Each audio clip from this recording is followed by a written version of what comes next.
Hey there, Internet. So today we are answering a listener question. This was a little bit of a conversation that I had with somebody, but essentially the question came down to, how do I be profitable?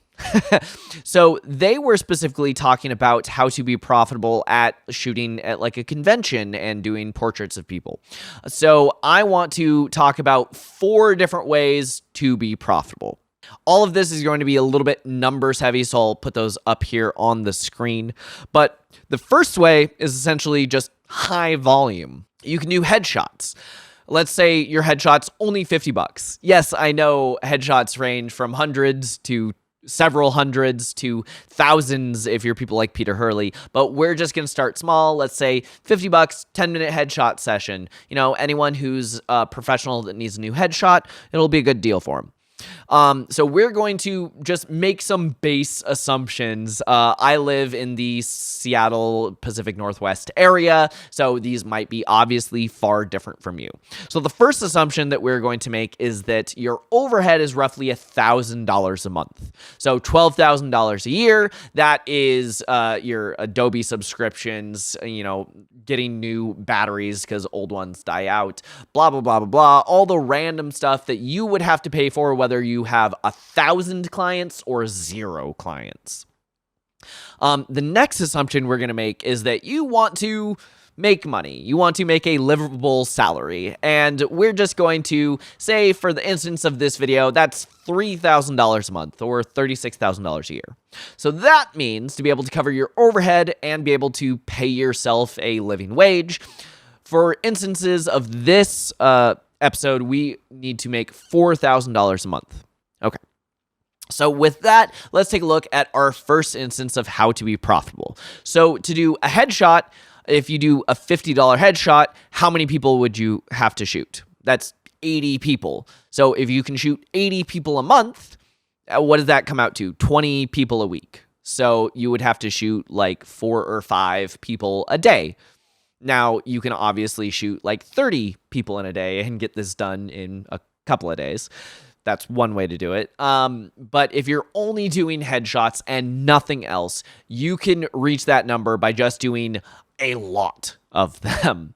So that is the first way to be profitable. We're going to step this up a little bit. Instead of $50, we're going to say $300. This is kind of the price range of, let's say, like an hour-long portrait shoot. Whether you're doing family portraits or band portraits, doesn't really matter. It's just something that is a little bit bigger, a little bit more involved than maybe a simple one-picture photo shoot.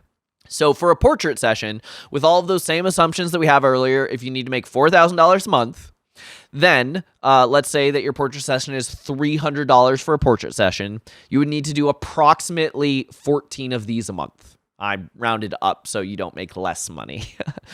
So for 14 a month, that is 3.5 a week. So 3 to 4 a week. So can you book 3 portrait sessions in a week?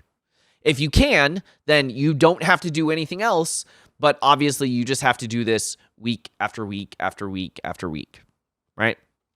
All right, we're going to take this up another notch. One big ticket item that a lot of photographers do because they're like, yeah, there's money in it, which I might get into in a future episode of this. There's a lot less money in it than you think, at least for the amount of hours that you put in. Weddings. So let's take a look at weddings. So to get that $4,000, let's just say you're pretty good at weddings, but you're, trying to get into the market, and you want to make sure that you fill up that calendar. So let's say that you price yourself at $2,000. I have a lot of opinions about pricing yourself so low for how much work you're about to get into, but that is the topic for a different video. So for $2,000, obviously you just need to do 2 weddings a month, right? So that is 24 weddings, and you are profitable now. So you can see how no matter at any of these price tiers, yes, a headshot session might take you 5 minutes, but you have to get 80 people a month to agree to pay you for those 5 minutes.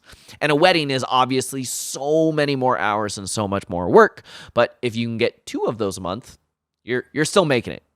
You're still being profitable. So We're going to get into kind of more of an event style pricing, since this is where the question actually came from, even though I feel like it's a little less applicable to at least most people, but we're going to make sure that we answer your question. Let's say that this is a type of thing where you have to pay to be a vendor. So we're just going to say that your overhead is $1,000 for the event, okay? How many hours of floor time is the event? When do the doors open and when does everyone get kicked out? Let's say it's a Saturday, Sunday, and there's about 10 hours of floor time each day, just to make easy math for ourselves.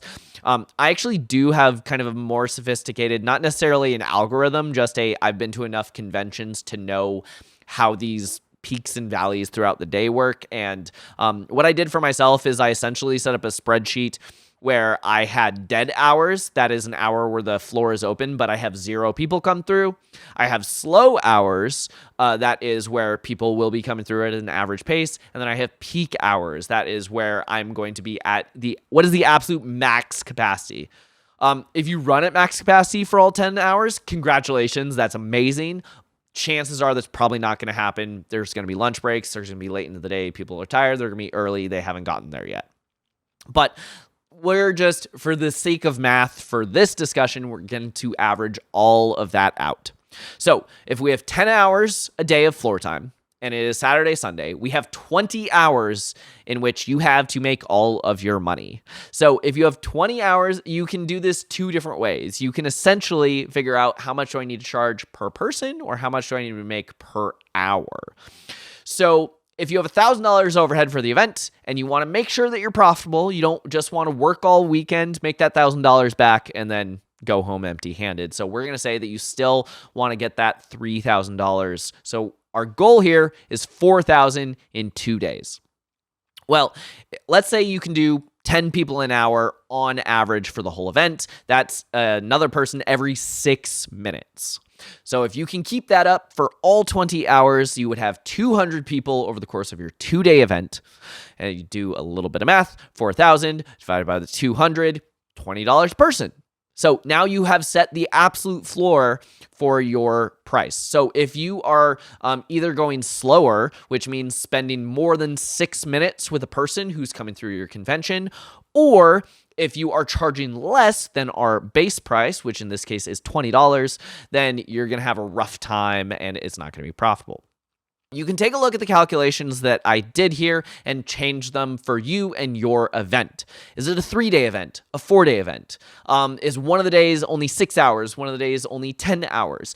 Have you done the event before that you have enough experience that maybe you can judge how many hours are going to be peak versus slow? And just for safety, when I'm doing my calculations, I like to take an hour off at the beginning and an hour off at the end, call those dead hours. So in this particular case, instead of 20 hours, you'd actually have to recalculate all of those at 16 hours, which means you would have to bump up that price per person just a little bit. Those are 4 different ways in how you can be profitable as a photographer, doing high volume portraits, doing slightly less high volume, more in-depth like families, bands, something like that, or shooting big events, whether that is weddings, whether that is commercial clients. Like if you have an advertising client, that just means every 2 weeks you need to get a new client and make $2,000 off of that client job. Whatever kind it is. Weddings is kind of most accessible for most photographers. So that's why I use that as an example. So those are 4 different ways you can be profitable. I do hope that you enjoyed this. Thank you so much for the question. I hope you enjoyed this bonus episode if you're listening to the podcast, or if you're watching this on YouTube. Thank you so much. Like, subscribe, all that normal internet stuff, and I will see you next time. If you have questions or ideas for future episodes, you can email us at hello@photo-op.show. Watch us on Ben's YouTube channel at NomCreative. As in Om Nom Nom. Share this with a friend, and you can listen to Photo Op anywhere podcasts are sold. Or download it. 'Cause it's free.